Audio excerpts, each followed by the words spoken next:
For Patrick Deneen, he looks at the world around us and he says, liberalism is the problem.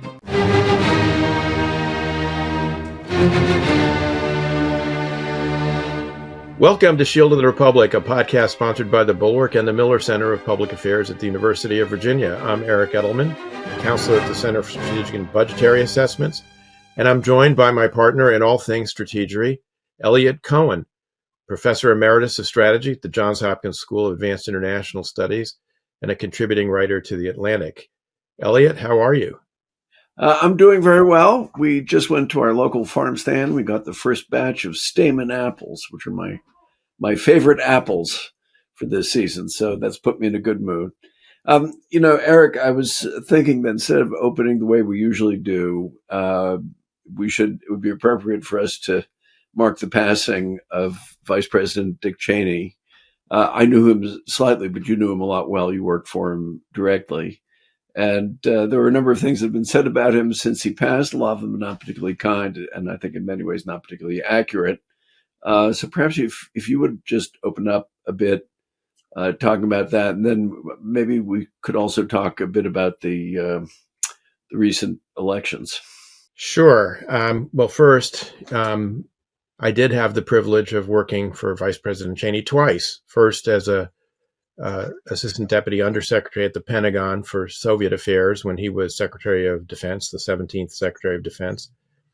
And then subsequently, when he was Vice President for several years. And then I worked with him when I was certainly as ambassador to Turkey, but also when you and I were working together, Eliot, in the last few years of the Bush 43 administration when I was Undersecretary of Defense for Policy.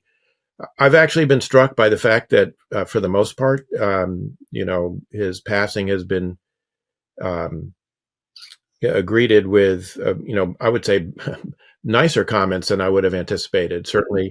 Certainly from former Presidents Biden and Clinton, from Nancy Pelosi and others on the Democratic side of the ledger. I would note that in a piece in the New York Times yesterday, Tom Daschle was quoted as saying most Democrats I know would give their eye teeth at this point to have Republicans like George W. Bush and Dick Cheney back in office.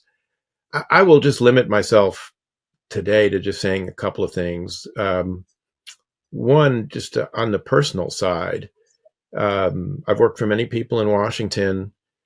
Despite his, the caricature of Cheney as Darth Vader, which he, with wonderful, ironic detachment, warmly embraced, he was actually, adored by his staff.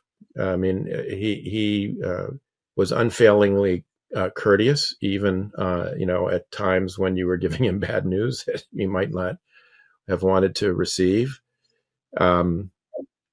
And I had to do that on several occasions and came out alive.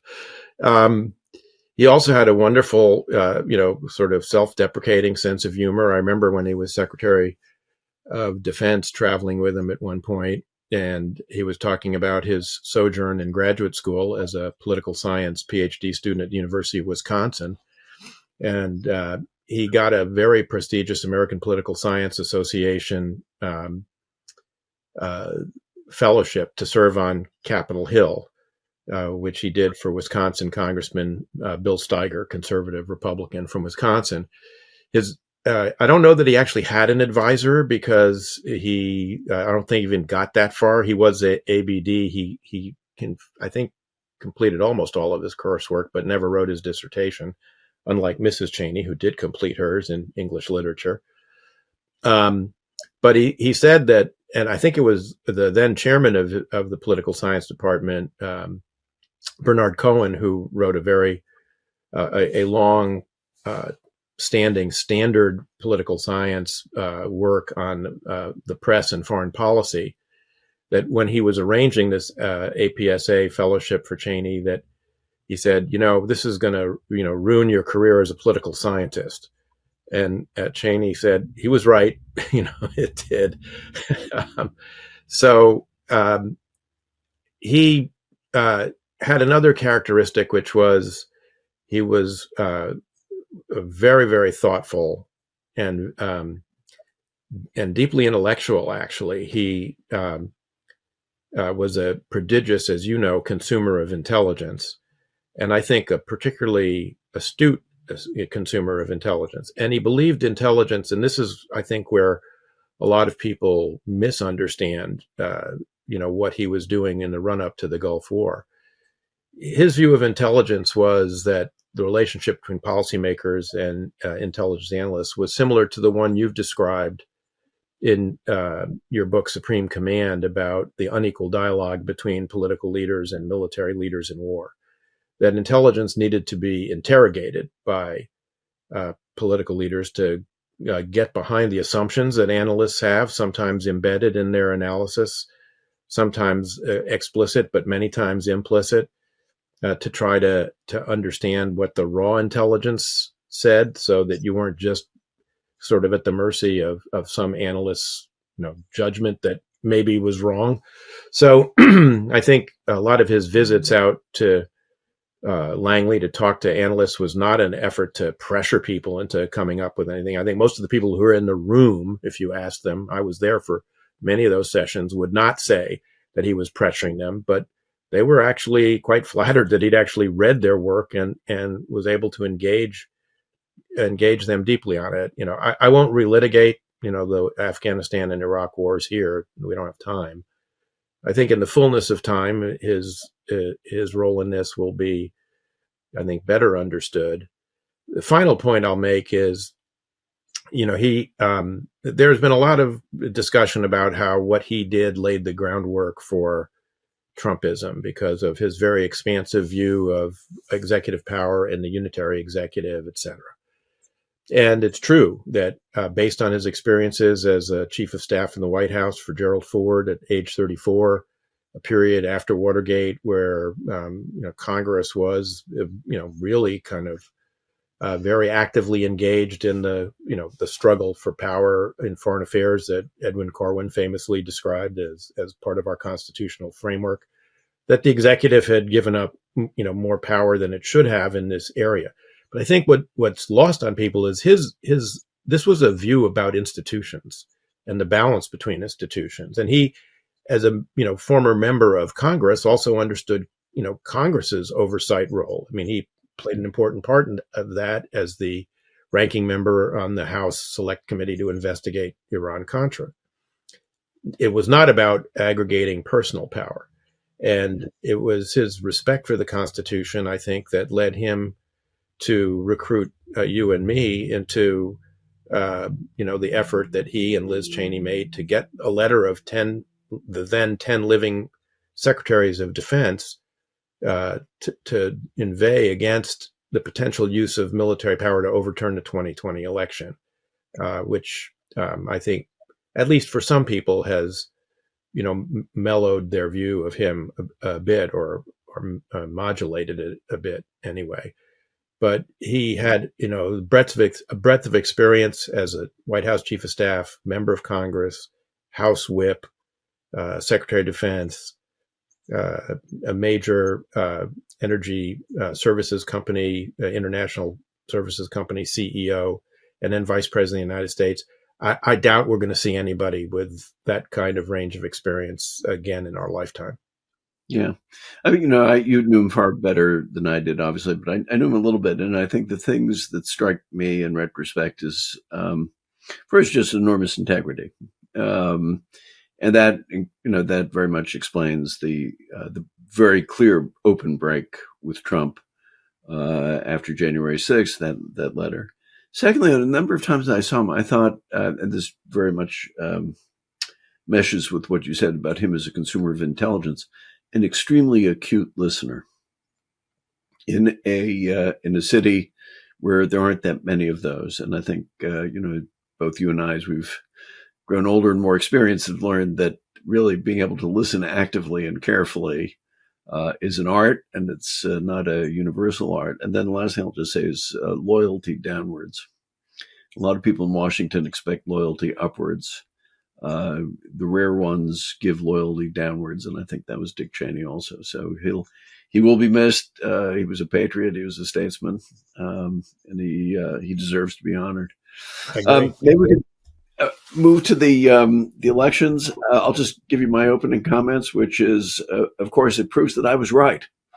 So in the following sense, I've, as I think you know, both in writing and on this podcast, my line has been, Sir Isaac Newton may have been superseded in contemporary physics, but basically he had it right when it came to politics. So gravity still works more or less the way he described it. For each and every action, there's an equal and opposite reaction. And I think, you saw that, you saw that particularly in the extent to which both in New Jersey and Virginia, the Latino vote in particular, clearly flipped. And it's not that hard to understand why when you see the excesses of what ICE has been up to. I think the second way, which I think I was right, and will be proven right, I hope, is that, this is going to begin to, this is part of the beginning of the Republican Party coming to terms with the fact that, Trump will only be around 3 years at most, that there's a future after Trump, and they will have to begin dealing with it. And I think, you're already beginning to see cracks of that already, and some things that Ted Cruz has been doing, but, even people like Josh Hawley and others, or say, the way that Senator Wicker is going after the Department of Defense, and particularly Bridge Colby. So I think this, you're going to be seeing more and more of that. I am, as you well know, somewhat distraught at the election of Zoran Mamdani as mayor of New York. But on the other hand, I think the laws of political gravity are going to operate there too. So if indeed he attempts to, pursue the program of the Democratic Socialists of America, that stuff will fail good and proper the way it always has in the past. Over to you. Well, socialism in one country clearly didn't work. I don't think socialism in one city will either. I'm just going to limit myself to saying that my wish is that your belief in Newtonian political physics, goes from your lips to God's ear. I'll just note that those of us in Virginia, we did our part. So I want to turn to our special guest today because you and I, for the last couple of weeks, have been trying to throw a bit of a spotlight on the emergence of the neo-Nazi or Nazi-adjacent wing of the Republican Party, which is now appropriately, roiling what my son calls the German Heritage Foundation.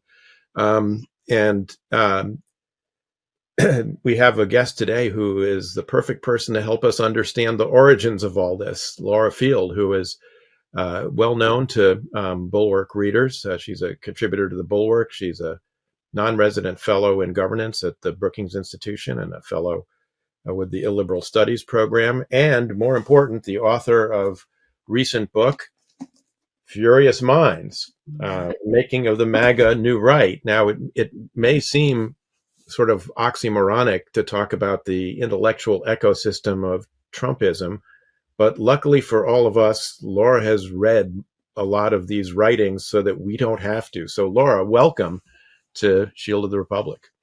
Thank you both so much for having me. It's very nice to be here. So maybe we could start, you could talk a little bit about the Claremont Institute and its role. It seems to have played a central role in at least initiating the effort to create a kind of intellectual superstructure of Trumpism when Trump first appeared on the scene. Could you talk a little bit about Claremont and its role in kind of kicking all of this off? You bet. So the book, just to give everybody a sense of it, it's trying to cover the whole movement of the intellectuals. So it's still just one slice of MAGA, but it's trying to do a, relatively comprehensive overview of the coalescence of this movement from 2016 to 2024. And it moves pretty much chronologically and thematically through the different groups and different people and how they came together. And so I talk about the Claremont Institute towards the beginning. And that's kind of my way into it because, as you both know, the Claremont Institute is sort of the hotbed of what people call West Coast Straussianism. And I studied in conservative academic circles with Straussians, earned my PhD at the University of Texas with the East Coast Straussians or something like that. And so I had my eye on the Claremont Institute. I applied to graduate school at the Claremont Graduate School, so I've known about them for a long time. And then in 2016, Michael Anton wrote this famous essay, The Flight 93 Election, and that was the first real effort to put some intellectual meat onto Trumpism. And Anton, people have probably all heard of that essay by now, but it included an interesting definition of Trumpism, which was economic nationalism, secure borders, and America First foreign policy. And I think it's a really useful definition because it's very clear. And I think it's in clear contrast with the kind of old Reagan, Buckley republicanism, which was, fusionism was defined by more like liberal economics, or people might call it neoliberal economics, sort of free market, free trade. Social conservatism, which is still there, I think, in the current MAGA, right? That's still an important part of I call it a four-legged stool, which is Anton's three plus the social conservatism of Reagan. And then a kind of liberal internationalism or anti-communism was part of the old fusionist conservatism. And so Anton saw that Trump represented something really different, and he went with it. He not only articulated that definition, but then decided that's what he believed in too, and that became sort of an important first move towards an intellectual defense of Trump, just to articulate it as valuable, because I think he was right about that. And he also saw the kind of paleo-conservative dimensions of Trumpism, which we can get into. But the Claremont Institute, that's Anton. He's affiliated with the Claremont Institute. I think he's a senior fellow there. And the Claremont Institute has been around since 1979. It was inspired by Harry Jaffa, who, as you both know, wrote this wonderful book about Lincoln and the crisis of the House Divided, it was called, and it was about the Lincoln-Douglas debates. And Jaffa was a student of Leo Strauss. Leo Strauss is known, and so you can kind of get back into the genealogies here. I think that the Strauss angle is sometimes overstated, and I don't think that Strauss is, in any way directly responsible for MAGA. But there is a kind of, Jaffa's book was quite Straussian, and he did this really close reading of the Lincoln-Douglas debates. And so Strauss is known for the recovery of the esoteric tradition in political philosophy, the rediscovery of that, and just this really careful mode of reading that untangled all of the different layers of thought. He's known for this juxtaposition between the ancients and the moderns, and an effort to revitalize ancient thought, which is more sort of normative, imbued with virtue ethics. And so Jaffa was very interested in all of that and really saw clearly some of the moral foundations that I think helped Lincoln steer the country through the crisis. So anyway, Jaffa is his own weird person, and he inspired. He also had a kind of fanatical bent, and so the people at the Claremont Institute have sort of, I think, inherited some of that extremism that we find in Jaffa. Just the kind of dogmatic fervor has always been sort of part of the Claremont mission. But the Claremont School in general is dedicated to promotion of the founding principles. And they do that in different ways, and they see themselves as the only arbiters of the founding principles. And so, I could go on about a little bit more, but I think with regards to what's going on now, they've been really at the vanguard. They've been called the nerve center of the MAGA New Right. And there's a kind of culture warrior aspect to it. And there's also a turn away, I think, from the declarationism of Lincoln and probably of Harry Jaffa towards something that's more nativist, more explicitly exclusive of other non-traditional Americans, as they might put it. They don't always use that kind of language, but so it's taken this paleo-conservative nativist turn. But there's still this inherent sort of jingoism and fanaticism about the founding. Yeah, it seems to me that there's also a walking away from the individualistic nature of at least part of the American tradition, which is probably most embodied in the Bill of Rights as well. Just to clarify, both for our listeners, both Eric and I studied with Straussians of one kind or another. They were the East Coast. I was interested to hear you refer to studying in Texas with East Coast Straussians. You usually don't think of Texas as the East Coast. And frankly, what I took away from it is A, the close reading of texts, and B, taking the ideas in those texts seriously, which I think, is what really was Leo Strauss's largest contribution. The esoteric reading stuff, a lot of people got carried away with that. He had a point about certain kinds of people, including maybe somebody like Machiavelli, writing at a time where if you said the wrong things, you could get into really serious trouble. But then I think people did run with it. I guess my question to you about the Claremont types is, how do you think they ended up taking what strikes me as an illiberal turn? And when I say illiberal, I don't mean in the sense of politically progressive as the way we would think about it now, but really illiberal in the sense of endorsing certain kinds of, I would say, authoritarian behavior. Let me just add one thing before you answer, Laura, because to Eliot's question, because one thing that I think all three of us know, but might be of interest to our viewers and listeners less, attuned to some of this stuff, is that although there's a bit of a debate between Karl Hess, who was Barry Goldwater's speechwriter, and Jaffa and his acolytes, it's widely believed that Jaffa at least inspired, if didn't write, the famous sentence in Barry Goldwater's 1964 acceptance speech at the Cow Palace in San Francisco, in which he said, "Extremism in the defense of liberty is no vice."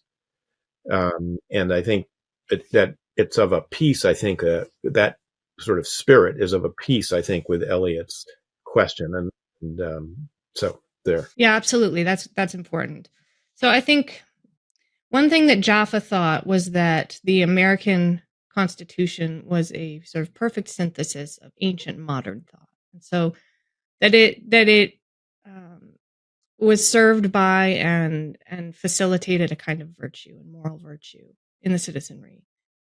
And a lot of people see the American founding as different, where think of it as more of a sort of liberal agreement, not so much bound up with virtue ethics or morality, but more just like a basic sort of level playing field for everybody, a procedural mechanism, a more standard sort of liberal democratic mechanism. But Jaffa saw it as this having this important virtue facilitating dimension. And that's part of what made him so attached to it.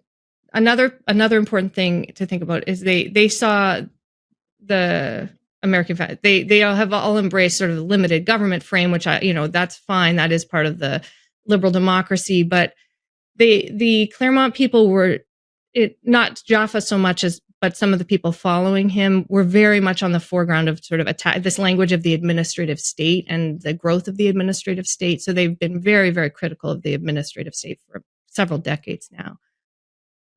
And so what you get, I think, by the time Trump comes around is a basic sense among the West Coast Straussians that the state of the country is in real free fall, and this kind of not only the growth of the administrative state, but also a kind of cultural decadence setting in. And so given it's this declinist narrative, right, that everything's going so badly, you have someone like Charles Kessler writing this book, The Crisis of the Two Constitutions. That's in 2021, but it's, borrowing from some of his prior writings and talking about how basically the old Constitution is lost to us. We're in free fall. That's the general tenor of Anton's essay, right? That if we don't do something now, something dramatic, then it's the end of the American experiment. So that's the kind of logic of the radicalization. So they think that the fall is so great that it justifies basically a counter revolution. And they talk about that in different ways, whether it's the Flight 93 or a new Caesarism, or just Donald Trump and January 6th, right? Just they think that they need to maintain power.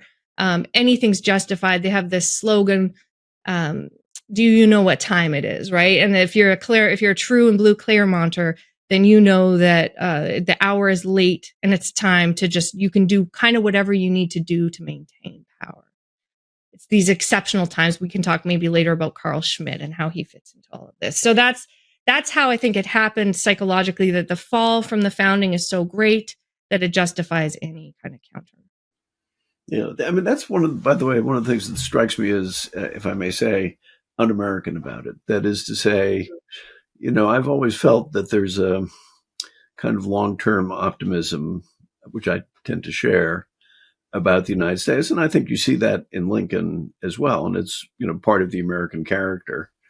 And there's while I agree with some of their diagnosis of what's going on and their description of it, it does seem to me they get really completely carried away in the way that you described, saying this, it's all going to hell.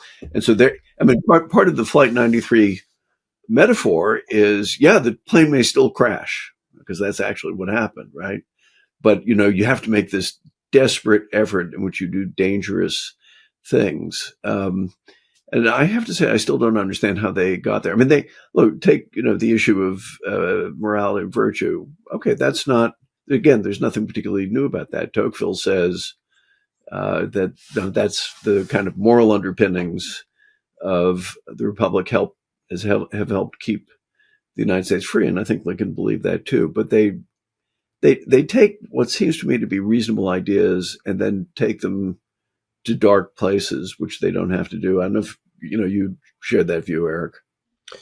Well, look, I do. I mean, and part of it, at least with Michael Anton, if you read the Flight 93 essay, is and many things he's written subsequently, including efforts to try and justify undoing the 14th Amendment and birthright citizenship, has to do with his sense of the country losing its ethnic and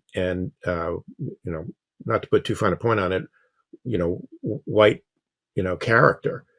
So there's I think an immigration and ethnic racial component to this. There's also, I mean, it also I think leads to the next subject I was hoping we could get Laura to talk about, which is this more far-reaching critique of liberalism that you get from people like Patrick Deneen, that basically liberalism has dissolved the bonds of community in the country, and it ties itself also to the sort of working class agenda that some of these people are looking for in terms of the political counter-revolution that Laura was just talking about, and it has a very Catholic dimension to it too, that you see in the Catholic integralists, who are kind of not completely overlapping with post-liberalism, but certainly share. There's a Venn diagram there somewhere, with Adam Vermeule from the Harvard Law School, and there's a connection to J.D. Vance, who converts to Catholicism and clearly shares a number of these views, yes. And spread through other groups as well, including the kind of aristo-populists that you talk about, Laura, but also the tech bros from Silicon Valley, like Peter Thiel, who are also connected to this. You talked about Red Caesarism. There's this techno-monarchist element here.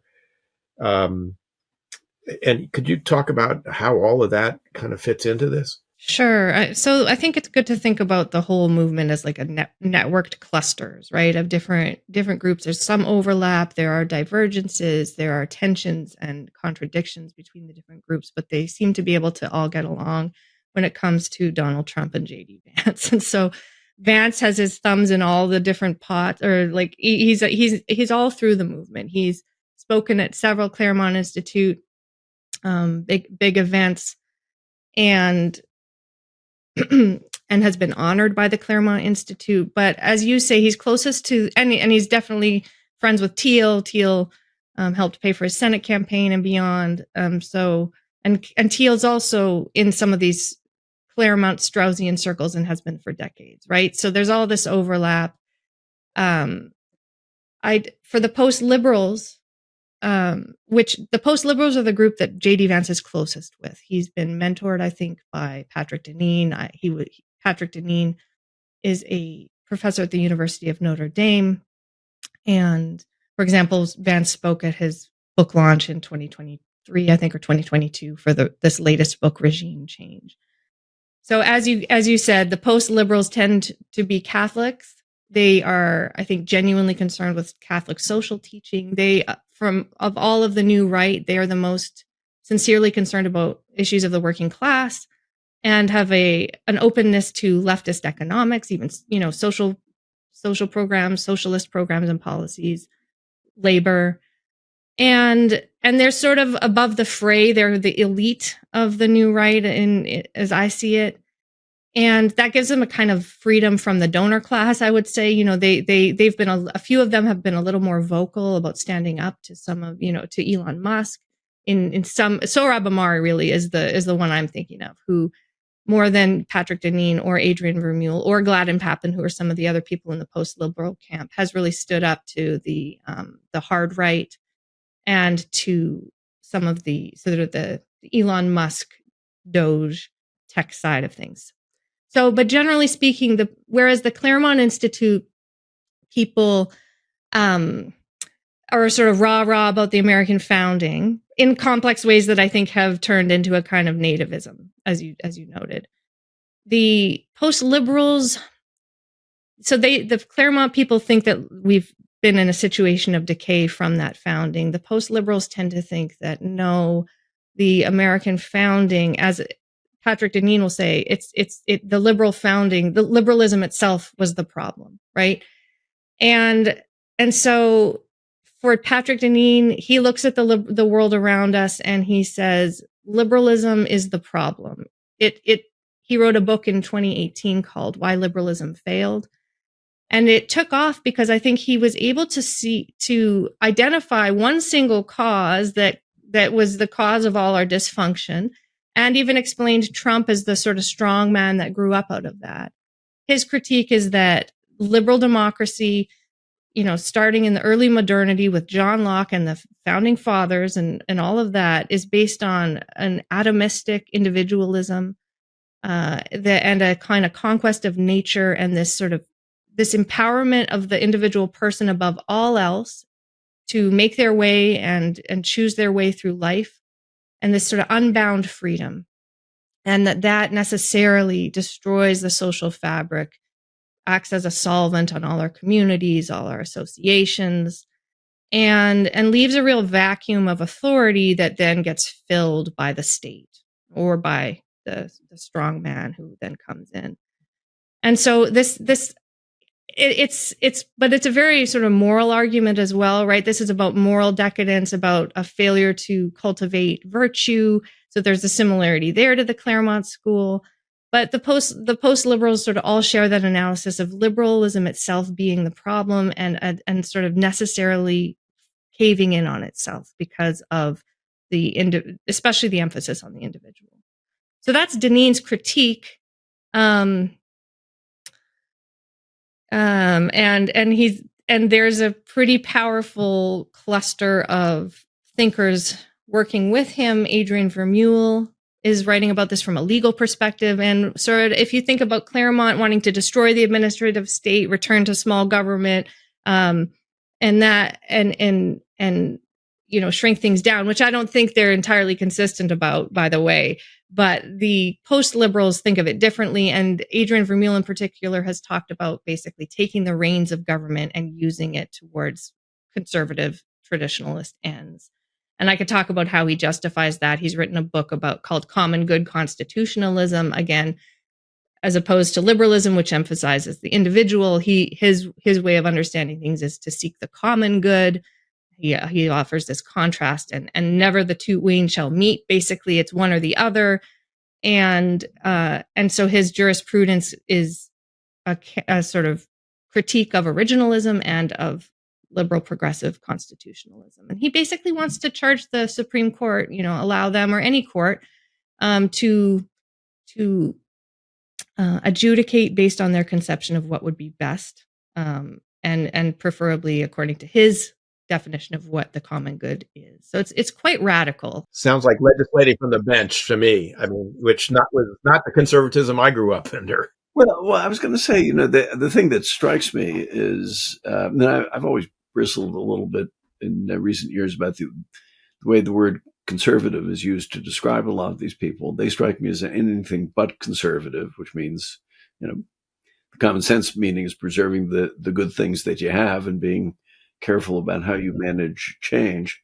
But speaking of them, could you say a little bit about the national conservatives, who are yet another sect in all of this? I mean, it's, the thing that's fascinating about the book, I think, is, you describe there are just all these little sects, and we haven't yet gotten to the Bronze Age perverts. Right. And the real wackos. Yeah, I mean, I think one of the problems here when we're speaking about conservatism is just that America was founded in this revolutionary moment, right? And it's a kind of new regime.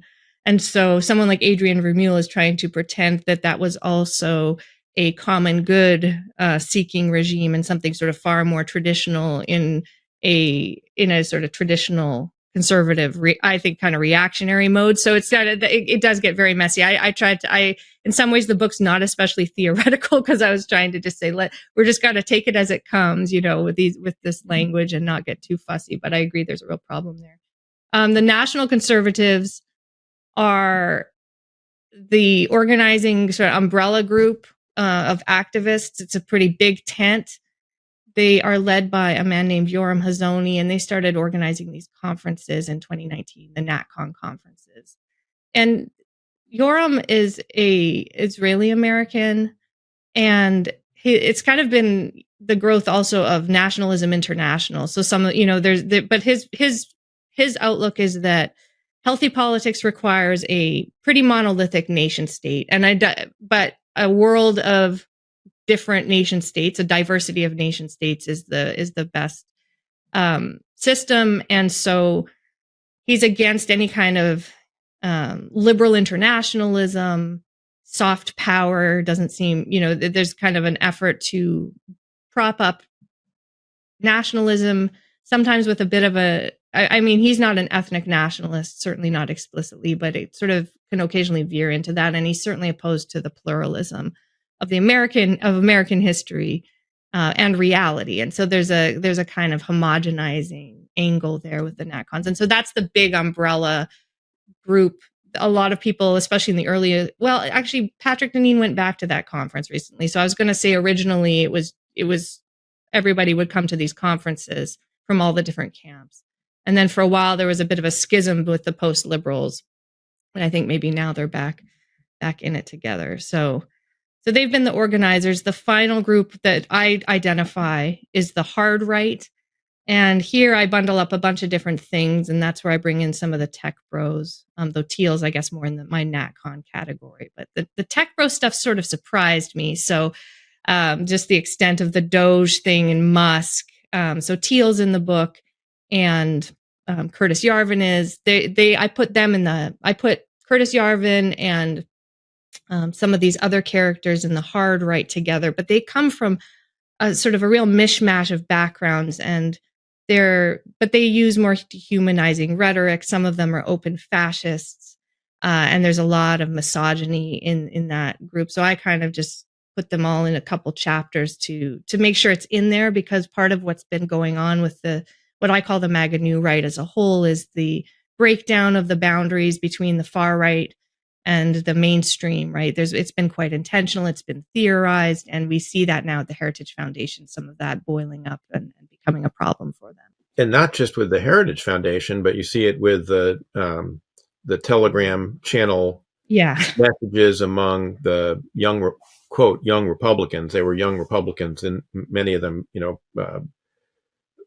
middle-aged professionals, in fact. But absolutely. But you see the far right. You see the misogyny for sure in there, but then also the alarming growth of explicit anti-Semitism that shows up in a lot of these places with people like Bronze Age pervert, who I guess I didn't realize until I read your book that he actually, I knew he was Romanian, but I guess he's also Jewish by family heritage. But you mentioned very much at the outset Carl Schmitt, the German legal analyst who was a Nazi Party member and whose theories in his book, The Concept of the Political, which says every polity must be based on us and them. There has to be an enemy that you organize people around.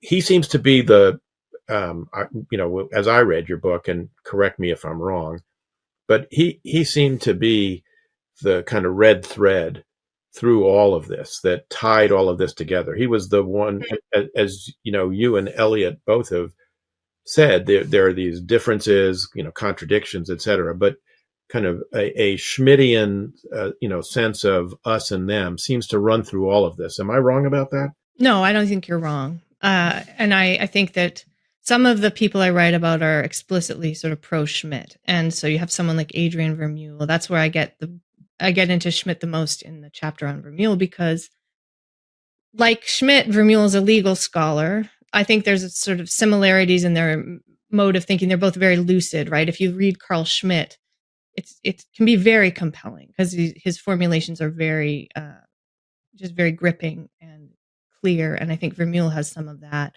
but also they have similar views of the administrative state. So Vermeule has been inspired by Schmitt in many different ways. I think the most important thing to know about Schmitt is, or maybe the most interesting, is he's got a very radical critique of liberalism, just like some of these other people do. But he basically thinks liberalism is an abdication of real politics, right? Because it's constantly punting on the important existential questions. And the real questions in politics are existential ones, right? Between friends and enemies. And for him, you're not really defending anything unless you're willing to die for it. Unless it's this existential kind of clash, then it's not, then you're not serious. And so liberalism he saw as just this perpetual rule by committee that would never make a real decision, would never do anything meaningful, was hollow, and just sort of lacked any kind of existential oomph, right?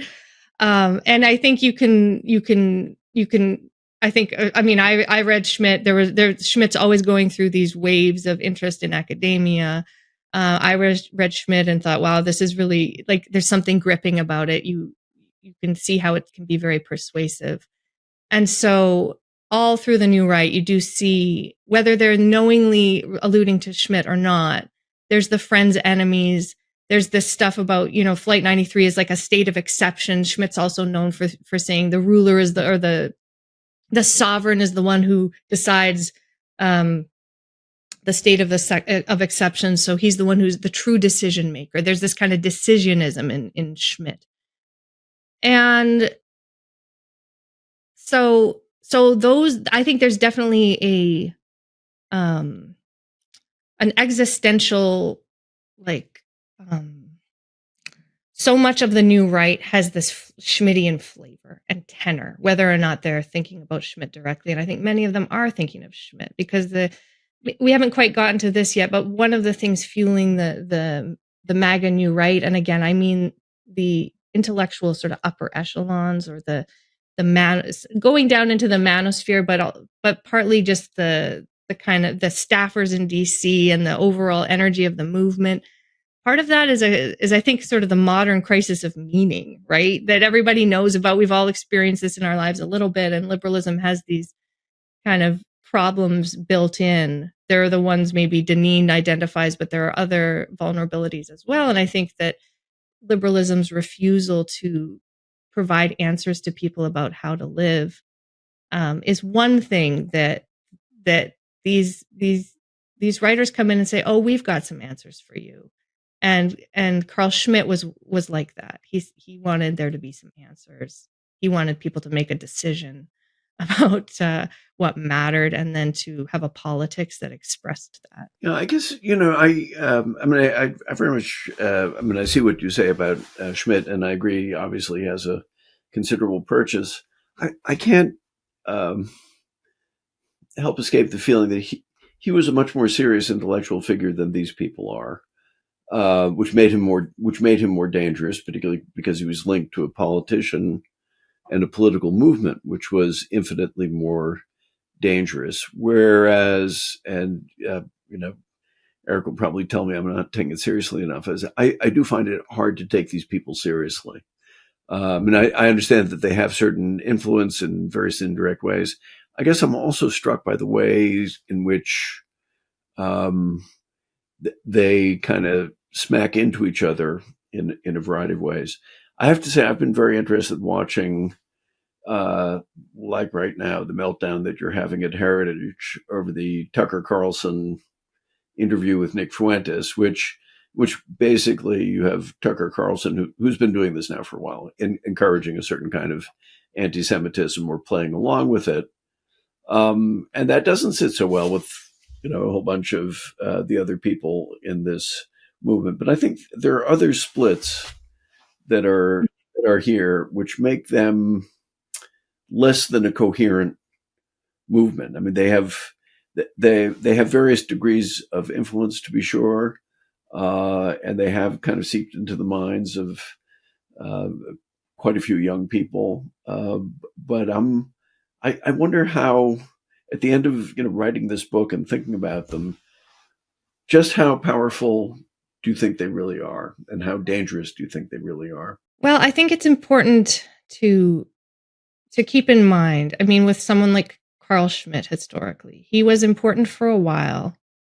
His arguments, I think, were taken seriously and helped to justify the consolidation of power after Weimar. And then he didn't stick. He's been called the crown jurist of the Third Reich, and I think that's probably an exaggeration, because he didn't last in that context. They saw him as opportunistic, is my understanding of the history, and he wasn't lingering around. And a lot of other people did join, right? If we're talking about Germany, and I don't know how high caliber they were, or, I don't think you necessarily get the best minds in the end in the halls of power. But I think that the movement I'm writing about, I agree with you. They're not, I can get very frustrated reading some of these people. I can be impressed at times, and there's, it goes back and forth, but that's also my experience with most of what I read, right? Like there's, I'm deeply impressed by Plato. You two have some Straussian background. I mean, there's people who I would place very high, and these people, the people I write about in the book, aren't those people. But I think it's a real danger to underestimate or assume that because they're not the thinkers we might admire, that they're not really intelligent, that they don't have a huge amount of intellectual resources at their fingertips, and then they've just been so successful, right? I keep being surprised by them. I was surprised that they weathered January 6th. I was surprised that they were able to elevate Vance the way they did. I was surprised that they got the Project 2025. I mean, in the end, I think some of that really has played a role. Elon Musk, got in there. The radicalism of it, I keep being shocked by. So you're totally right. I guess we can talk certainly about the schisms and the incoherence, but I guess my general take on that is,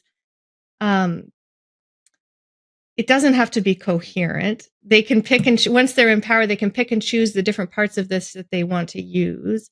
Trump doesn't care, right? And so, and they continue to justify things that, I'm sort of sympathetic, and also I think it's we have to be really careful with dismissing them too soon. I guess I'm not dismissing them, but I get on the one hand, one thing that strikes me is very few of them actually have any serious political experience or desire to have any serious political experience, or indeed just about any other real life experience. The tech bros obviously are an exception, but that's its own weird world.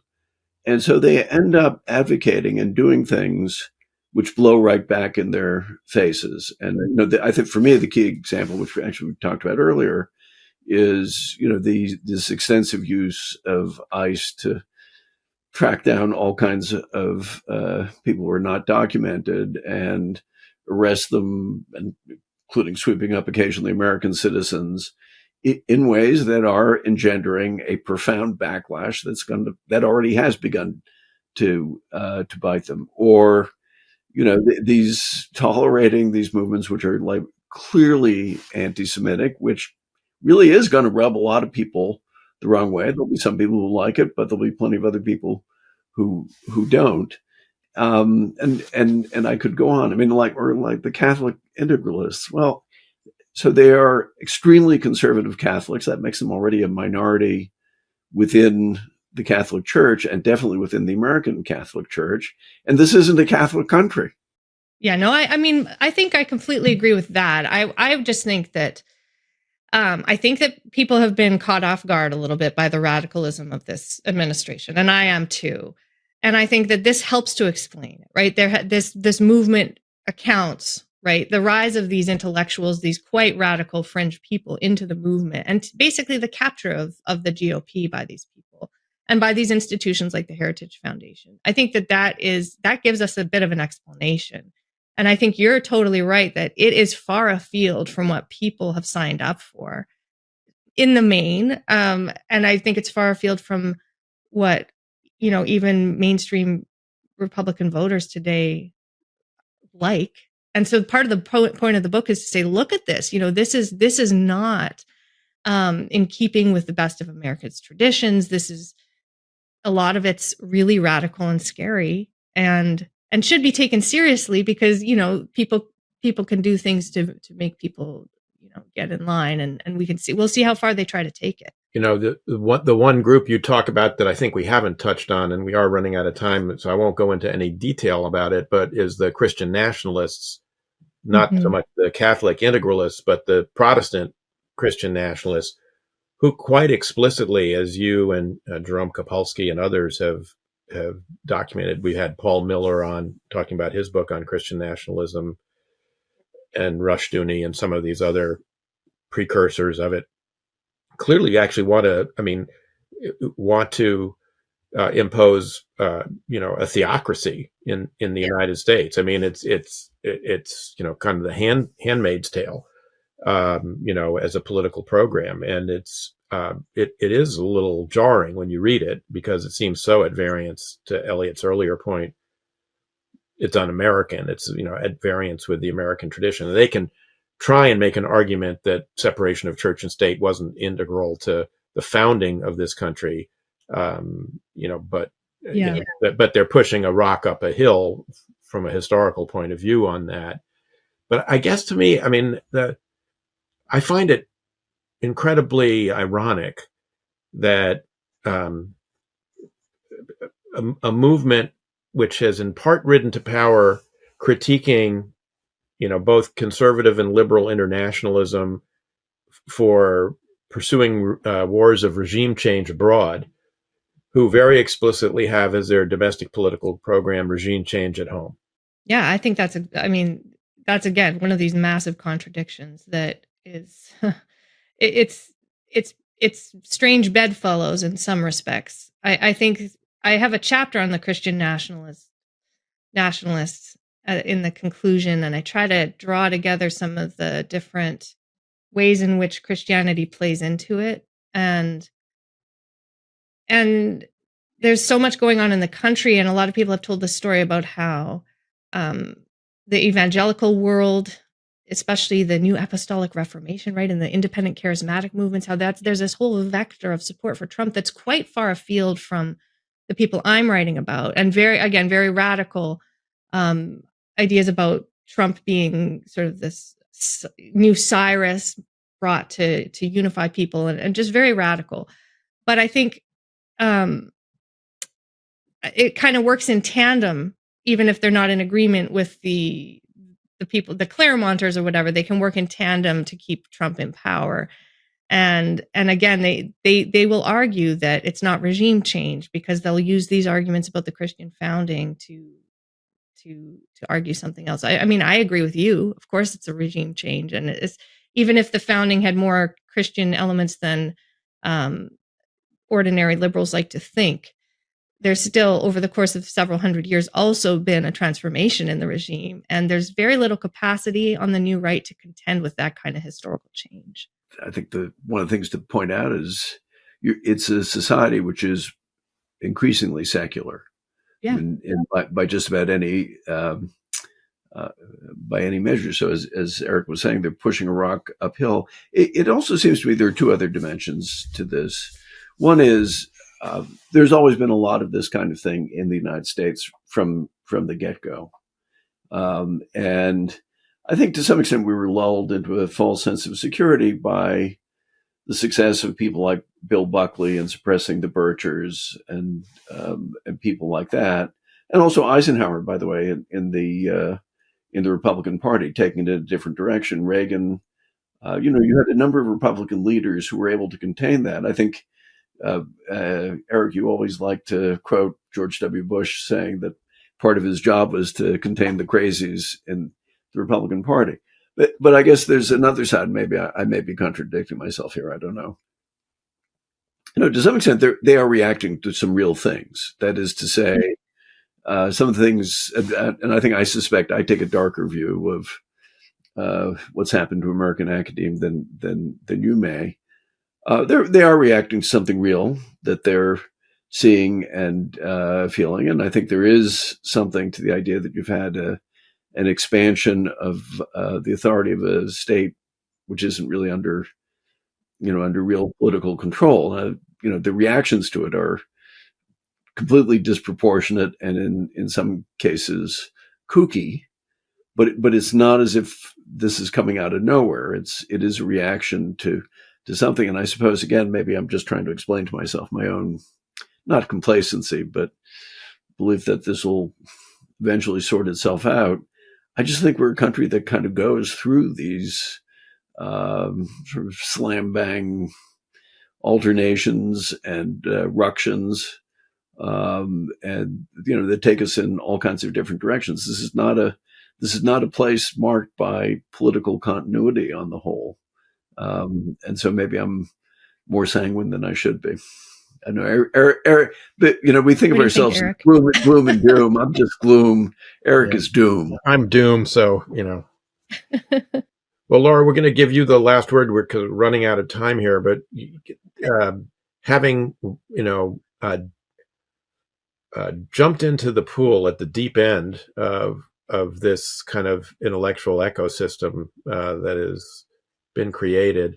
And I would note, we talked about the Heritage Foundation. There was another somewhat concerning article in the Washington Post this week about Chris Buskirk, who is the person behind American Greatness, which is a website that you talk about, as well as its sort of antecedent, the short-lived Journal of American Greatness, which kind of kicked off a lot of this activity. Again, it was sort of a group of Claremonters who were behind that. But what's your sense of,